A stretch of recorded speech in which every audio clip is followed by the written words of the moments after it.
Ay. Edong, ikaw na bahalang magpaliwanag tong kila Don Pancho, ha? Sabihin mo nangyari. Oo, ang bahala eh. Makikita din naman nila may pasay. Eh. Basta huwag mo lang kakalimutan yung pinag-usapan natin kagabi, ha? Walang konsehan. Oo. Pero doso yan, pwede? Buti pa, hatid na kita dyan sa labasan. Baka mamaya, nakakatuwa ka pa din, madagdagan pa yung pasa mo. Panay may magtatagol sa'yo. Pagtanggol. Eh kung yung spare ribs mo sa kaliwa, nagkabali-bali. Gusto mong pandagdagan sa kanan. Pinagbigyan ko lang yun, eh. Pagbigyan.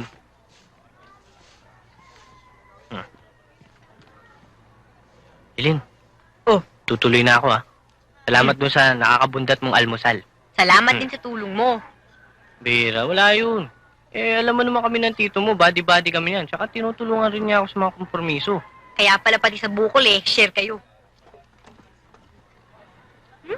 Masakit pa ba? Aray, masakit.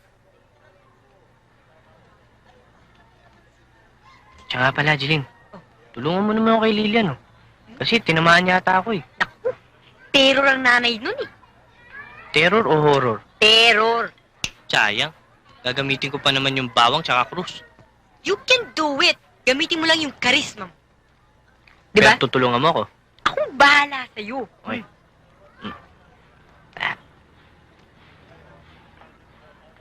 Oh, pinimidite mo dyan. Sino sa boy? Doon ka na, baka masungkit ka pa. Ito naman.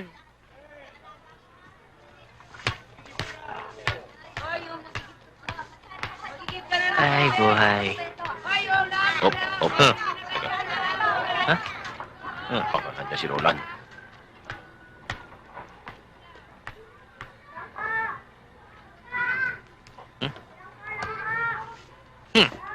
Pagtatanggol mo ko, ha?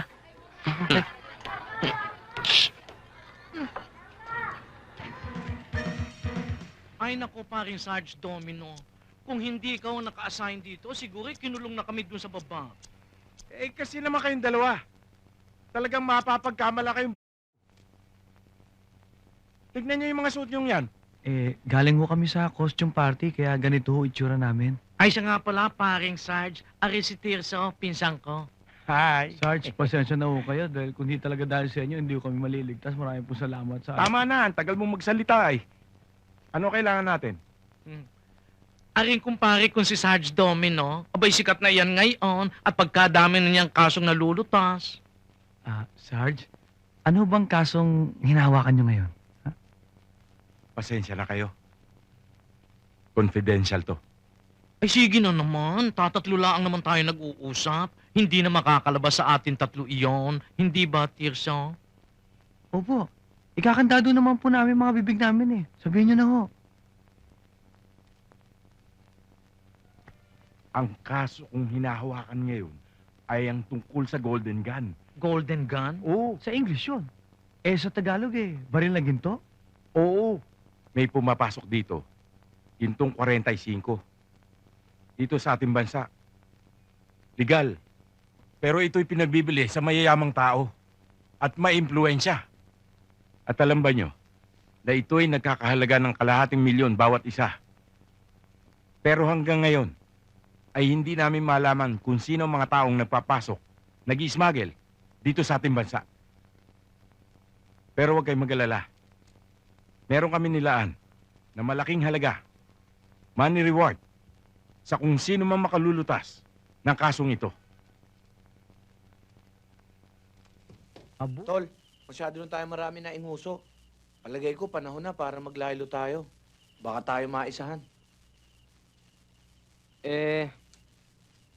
Anong plano mo ngayon, Tol?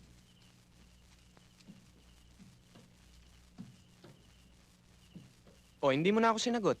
Anong plano mo ngayon? Alam mo, hindi kaya ng loob ko na iwanan kayo ni tita. Kailangan, sama-sama tayo kahit anong mangyari. Total, nakakagawa naman tayo ng kabutihan eh. Kala ko split ka na sa amin eh. Hindi, magagawa ko ba naman sa inyo yun? Pero, maiba ako. Anong masasabi mo kay Lisa? With regards to our relation. Does she likes me or not? Walang yaka, in English mo pa ako. Ito naman. Hindi nga, sa palagay mo, may gusto kaya sa akin si Lisa? Palagay ko may gusto. Oo, totoo? Oo. May gusto si Ellen sa akin. Hindi naman yun ang tinatanong ko eh. Ang ganda-ganda ng tanong ko sa'yo, ayaw mo akong sagutin ng matino. Kaya hindi mapalapit ang kalooban ko sa'yo eh. Tapos ngayon, ikaw pa aangal. Anong umaangal? Ikaw nga dyan ang ngawa ng ngawa eh. Wala nga akong kakibu-kibu dito eh. Tapos akong...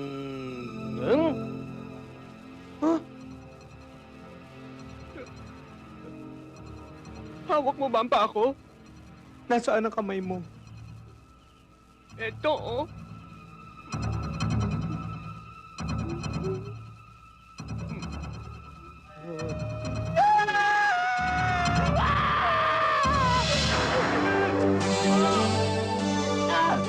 Tulungan niyo ako! Tulungan niyo ako! Baka buhay pa. Tulungan natin. Baka tayong pagbintangan. Bahala na.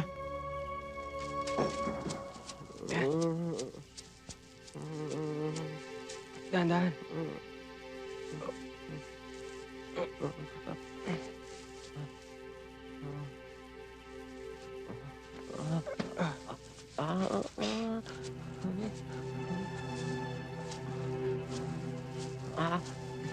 Ilapag muna natin.